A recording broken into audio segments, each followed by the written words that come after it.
আল্লাহ আসমান জমিনের মাঝখানে যত জায়গা খালি আছে আমার গুনাহ তার চেয়েও বেশি।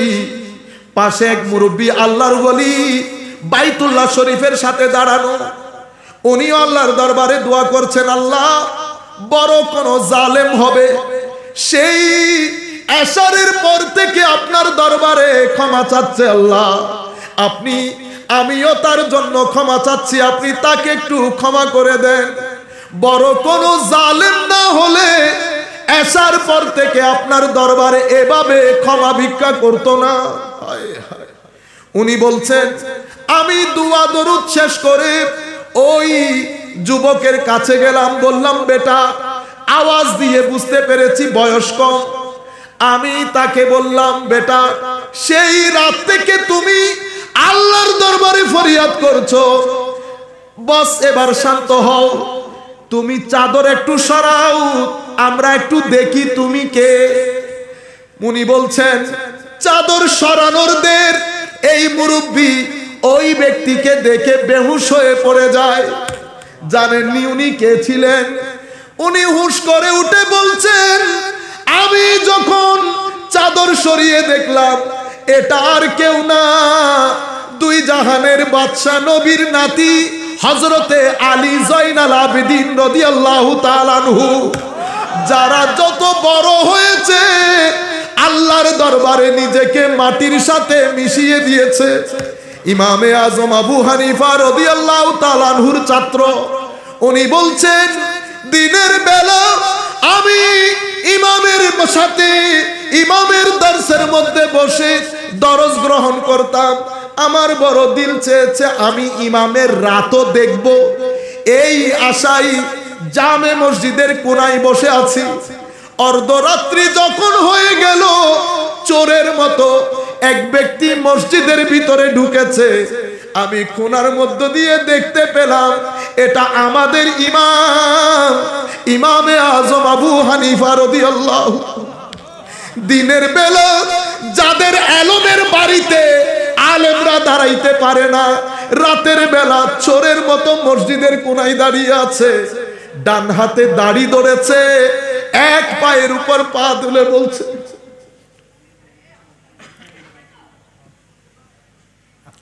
আল্লাহ আবু হানিফা জালেম তোমার দরবারে উপস্থিত, মওলা যা করার এখন করে নাও, কিয়ামতের ময়দানে আমাকে তুমি অপমান করিও না মওলা, যা করার তুমি আমার সাথে করে নাও মওলা।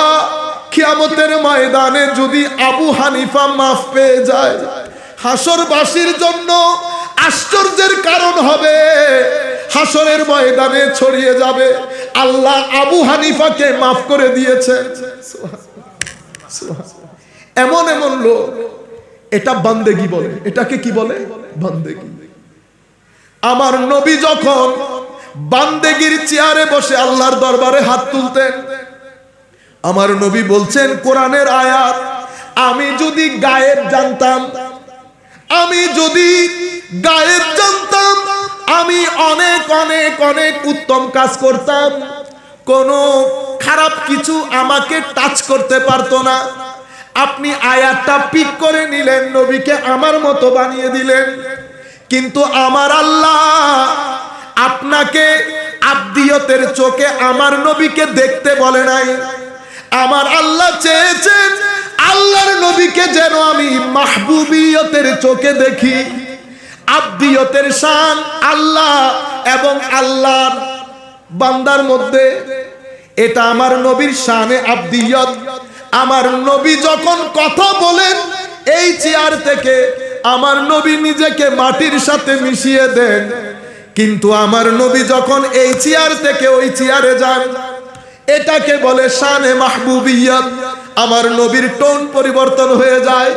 আমার নবী এখন বলে, হে আমার সাহাবায়ে কেরাম, আদম সফিউল্লাহ কথা ঠিক, মুসা কালিমুল্লাহ কথা ঠিক, ঈসা রূহুল্লাহ কথা ঠিক, ইব্রাহিম খলিলুল্লাহ কথা ঠিক, বলো তো দেখি আমি কে? আলা ওয়া আনা হাবিবুল্লাহ ওয়ালা ফখর, আমি আল্লাহর মাহবুব, এই ব্যাপারে আমি কোনো অহংকার করি না। কিয়ামতের ময়দানে আরো অসংখ্য নবী রাসূল থাকবে, কিন্তু কিয়ামতের দিন আল্লাহর প্রশংসার পতাকা আল্লাহ আমার হাতে দিবেন। কিয়ামতের ময়দানে যখন সব জায়গায় শুনশান নীরবতা থাকবে, কেউ কোনো কথা বলবে না, ওয়া আনা খাতিবুহুম ইজা আনসাতু, কুল কায়নাত যখন চুপ হয়ে থাকবে, আমি আল্লাহর কোর্টে দাঁড়িয়ে প্রথম কুল কায়নাতের পক্ষ থেকে বক্তব্য রাখবো। আমি পৃথিবীর মানুষকে আশার আলো দেখাবো, আমি শাফাতের দরজা উন্মোচিত করব। শুধু তাই নয়, কিয়ামতের ময়দানে সবকিছু শেষ হওয়ার পরে জান্নাতের দরজা আমি প্রথম করাঘাত করব। আমি করাঘাত করার পরে ভিতর থেকে জব্বার খোদা আমার জন্য জান্নাতের দরজা খুলে দেবেন। সুবহানাল্লাহ। এটা আমার নবীর শান, এটাকে বলে মাকামে মাহবুবিয়ত, যেটা ওয়ালা সাউফা ইউতিকা রাব্বুকা ফাতারদা আলাম নাশরাহ লাকা সাদরাক ইন্না আ'তাইনাকাল কাউসার ইয়া আইয়ুহাল্লাযীনা আমানু লা তাকুলু রা'িনা ইয়া আইয়ুহাল্লাযীনা আমানু লা তুকদ্দিমু বাইনা ইয়াদাইল্লাহি ওয়া রাসূলি ইয়া আইয়ুহাল্লাযীনা আমানু লা তারফাউ আসওয়াতাকুম ফাওকা সাউতিন নবী ইয়া আইয়ুহাল্লাযীনা আমানু। কোরআনে পাকের মধ্যে বারাআতুম মিনাল্লাহি ওয়া রাসূলিহি, আল্লাহ যখন কাউকে ক্ষমা ঘোষণা করেন, আমার নবী তো আমার নবীর ক্ষমা ঘোষণা মানে কার ক্ষমা ঘোষণা? আল্লাহ। বারাআতুম মিনাল্লাহি ওয়া রাসূলিহি ডিক্লেয়ার করেছেন আর নবী, আমার আল্লাহ বলছেন আযানুম মিনাল্লাহি ওয়া রাসূলিহি, আল্লাহ আল্লাহ রাসূলের পক্ষ থেকে ডিক্লারেশন। হাত দিয়েছেন নবী, আল্লাহ বলেছেন আমি দিয়েছি। পাথর মেরেছে নবী, আল্লাহ বলেছে আমি মেরেছি। শুধু কি তাই, কিয়ামতের ময়দানে আপনি গুনাহ করেছেন, আমার আল্লাহ বলছেন ওয়ালাউ আন্নাহুম ইযযালামু আনফুসাহুম জাউক, গুনাহ করলে কার কাছে যাবেন? কোন নবীর কাছে যাও। আপনারা বুঝতে পেরেছেন? গুনাহ করলে নবীর কাছে লা তারফাউ বলেছেন। এরপরে আপনি আনুগত্য করবেন কার? ওয়ামান ইউতিউর রাসূল ফাকাত আতা আল্লাহ, আনুগত্য আল্লাহর। আমার নবীর আনুগত্য রাসূলের আনুগত্য, নবীর মহব্বত রাসূলের মহব্বত, নবীকে অনুকরণ রাসূলের অনুকরণ, নবীর কথা শোনা রাসূলের কথা শোনা, নবীর পিছনে পিছনে চলা, আল্লাহর পিছনে পিছনে চলা, নবীকে কষ্ট দেওয়া, আল্লাহকে কষ্ট দেওয়া, এটা হচ্ছে আমার নবীর শানে মাহবুবিয়ত, আমার নবীর শানে মাহবুবিয়ত। শুধু কি তাই, আমার নবী একজনকে টাকা দিয়ে ধনী করে দিছে, আমার আল্লাহ বলতেছে এটা আমি করেছি।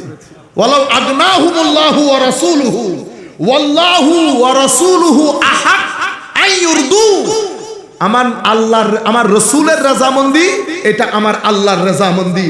ইন্নাল্লাযীনা ইউযুনাল্লাহ ওয়া রাসূলা, আমার নবীকে কষ্ট দেওয়া, আল্লাহকে কষ্ট দেওয়া, এটা হচ্ছে আমার নবীর শানে মাহবুবিয়ত। আপনি শুধু একটা দেখলেন এক চশমা, তো আরেক চশমা দেখবেন না। আমার আল্লাহ যেটা দেখাতে চেয়েছেন আমাদের উচিত সেই চশমা দিয়ে দেখা, যেটা দেখাতে চান নাই সেই চশমা দিয়ে নবীকে দেখে লাভ নাই। আল্লাহ রাব্বুল আলামিন আমাদের হামি ও নাসির হোক। এই সব কিছুর পরে সুন্নিয়ত যেটা বোঝাতে চাচ্ছে, এটা কোনো মানুষের নাম না, কোনো ব্যক্তির নাম না, কোনো সংগঠনের নাম না। সুন্নিয়ত একটা আকীদার নাম, যে আকীদার মধ্যে রাসূল প্রেম আছে, যে আকীদার মধ্যে আলে বাইত রাসূলের প্রেম আছে, যে আকীদার মধ্যে সাহাবায়ে কেরামের প্রেম আছে, যে আকীদার মধ্যে আউলিয়ায়ে কেরামের প্রেম আছে, যে আকীদার মধ্যে মাযহাবের অনুসরণ আছে, যে আকীদার মধ্যে আউলিয়ায়ে কেরামের নিসবত আছে, এটাকে আহলুস সুন্নাহ ওয়াল জামাআহ বলে। এটাই সুন্নিয়ত। আপনারা বুঝতে পেরেছেন? ওয়া মা আলাইনা ইল্লাল বালাগুল মুবিন। আসসালামু আলাইকুম ওয়া রাহমাতুল্লাহি তাআলা ওয়া বারাকাতুহু।